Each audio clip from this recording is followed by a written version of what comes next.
No ano 135, o imperador Adriano, tentando apagar os lugares venerados por cristãos e judeus, ordenou a construção de um templo a Júpiter nos pontos onde, segundo a tradição, se encontravam o Gólgota e o túmulo de Cristo.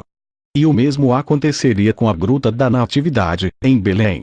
Tomando como referência a estes templos pagãos, a rainha Santa Helena, mãe do imperador Constantino, mandou construir, no ano 326, uma magnífica basílica nos lugares ocupados pelo Calvário e o suposto túmulo de Jesus. No ano 614, os persas destruíram Nan. Mas foi de novo levantada pelo abade Modesto. Em 1009, o califa Hakem arrasou-a, sendo a destruição desta igreja uma das causas das cruzadas. No ano 1048 seria restaurada por Constantino Monômaco. De repente, encontrei-me diante de um grupo de turistas em fila para visitar o não menos suposto túmulo do Galileu Num. Aquele era um dos santuários que eu me negara a ver durante a minha etapa de preparação e treino. Acho que já o disse antes. Tanto a direção do cavalo de Troia como eu próprio considerávamos que, para determinadas fases da missão, era melhor prescindir das informações já existentes. Isso proporcionava-nos um maior grau de objetividade. Daí que, ao juntar-me ao paciente grupo, eu sentisse uma inevitável curiosidade. Era totalmente impossível que a gruta que serviu de túmulo a Jesus de Nazaré estivesse tão perto do Calvário. Apenas 20 ou 30 metros no interior da igreja, mas decidi dar uma vista de olhos. O monumento que na atualidade cobre e protege essa sepultura, muito decorado e com uma grande cúpula de estilo russo, é tão estreito que só permite a passagem de 4 ou 5 pessoas ao mesmo tempo. A grande velocidade, quase mecanicamente os turistas que me precediam foram entrando e saindo do túmulo. Quando chegou a minha vez, sinceramente, fiquei horrorizado. No estreito cubículo com apenas 2 metros de comprimento, 1 de largura e 2 de altura, pode ver-se, à direita, uma pedra mármore que não tem mais de 1 metro e 70 centímetros de comprimento. Era impossível que o corpo de Cristo, com seu 1,81 m de altura, coubesse na posição horizontal sobre aquela pedra. Mas estas considerações, insisto, eram de somenos importância. O que me exasperou foi a atitude do padre grego, que permanecia de pé ao lado da cabeceira do suposto túmulo. A sua principal, e eu diria a única, missão consistia em arrecadar as notas, se fossem divisas, muito melhor, que cada visitante se via quase forçado a dar. A operação dos cobiçosos gregos ortodoxos era perfeita. Ao entrar na reduzidíssima câmara, os 4 ou 5 fiéis, emocionados e trêmulos, eram abordados por um ajudante do hierático padre que, mostrando-lhes um punhado de finas velas negras e quase sem pronunciar uma palavra, lhes dava a entender que o correto seria deixar uma boa esmola. Para no caso de que o surpreendido visitante hesitasse ou não soubesse que quantidade devia deixar, os astutos proprietários do túmulo iam depositando as notas de moeda mais forte, dólares, marcos alemães, étique, ao pé de um dos círios situados na cabeceira, junto ao vigilante sacerdote. A abordagem tão descarada e fulminante que poucas são as pessoas que se negam a participar naquele negócio. E o mais doloroso que, uma vez consumado o assalto, não há tempo para mais nada. Nem sequer para balbuciar um rápido Pai Nosso. E preciso lembrar que a imensa maioria dos que desfilam diante do túmulo de Cristo está convencida que aquela rocha sobre a qual repousou o cadáver do Salvador. Uma coisa tão grandiosa e emocionante como para merecer, pelo menos, que se possa orar ou meditar durante alguns minutos. Mas até isso está sutilmente proibido pelos modernos Anás e Caifás. Uma descrição pormenorizada da cripta onde foi sepultado Jesus Cristo aparece no volume anterior desta obra, que corresponde à primeira parte do Diário do Major norte-americano. Nela, com efeito, se diz que o teto da gruta estava a 1,70 m de altura e que a câmara era quadrada, com cerca de 3 metros de largura. Do autor. Uma vez acesas as velas, o grupo convidado, quase compelido, a abandonar o lugar, com a desculpa de que são muitos os fiéis que ainda aguardam do lado de fora. Nisso tem razão, se bem que as verdadeiras intenções dos gregos ortodoxos apontem para outra direção. Se tivermos em conta que ao longo de qualquer Semana Santa a cripta é visitada, em média, por 46 mil pessoas e que a média do dinheiro doado por pessoa de cerca de 5 dólares norte-americanos, não é preciso ser muito perspicaz para adivinhar quais as intenções. Como dizem os israelitas, o túmulo de Jesus de Nazaré é uma mina de ouro. Que negócio desta natureza arrecada um lucro médio diário de 15 mil dólares. Foi talvez um momento de fraqueza. Mas, diante de semelhante absurdo, não pude conter-me.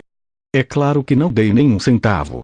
Encarando o impassível padre, censurei-o pelo que eu considerava um desonesto aluguel do túmulo do Nazareno. O grego acariciou as suas negras e desalinhadas barbas e, olhando para mim com displicência, argumentou. Ninguém obriga, irmão. Claro. Não houve tempo para mais. O ajudante, obedecendo a um significativo e estudado olhar do sacerdote, agarrou no meu braço e, suave mas firmemente, levou-me para a saída. Entristecido e indignado, não parei até alcançar a muralha sul da Cidade Santa. Cidade Santa? Meu Deus! Como as coisas mudaram tão pouco!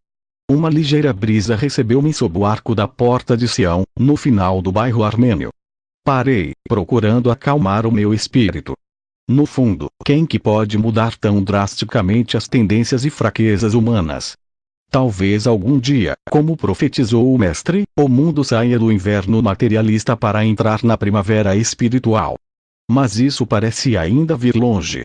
Ao entrar na calçada de Ativat Tzion, entre as muralhas da cidade velha e o Monte Sião, o meu único guia foi o instinto. Ao fim de alguns minutos eu já estava à beira dos profundos barrancos do Vale de Inom, onde, outrora, se localizara a lixeira da Jerusalém bíblica, a Geena mencionada nos evangelhos canônicos. Aquela sinuosa depressão, salpicada de rochas e penhascos, não tinha mudado muito. A principal e mais forte lembrança daquele desfiladeiro era a ansiosa busca, na manhã de sábado, 8 de abril do ano 30, em companhia do jovem João Marcos, do desaparecido Judas. Procurei orientar-me, num absurdo esforço por reconhecer o lugar exato sobre o qual se atirara o infeliz apóstolo.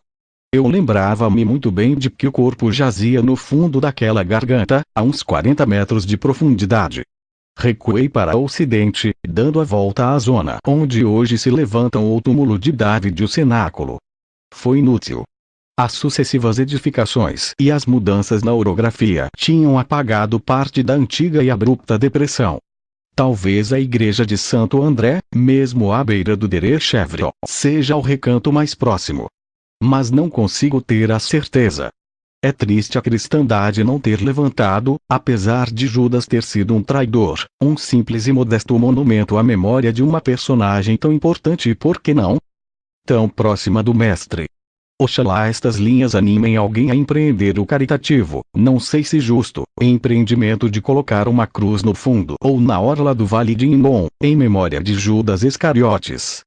Quanto a mim, depois de apanhar numa das encostas do barranco um punhado das primeiras margaridas e de as ter envolvido em verdes e brilhantes murtas silvestres, muito abundantes entre aqueles rochedos, lancei o improvisado ramalhete para o coração do desfiladeiro. Nunca consegui uma explicação satisfatória do porquê daquele sincero gesto. Talvez, por vezes, me sinta mais atraído pelos homens derrotados ou enganados do que pelos justos ou irrepreensíveis.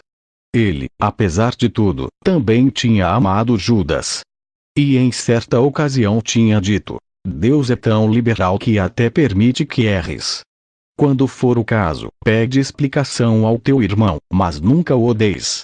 Só quando olhardes para os vossos irmãos com caridade que podereis sentir-vos contentes.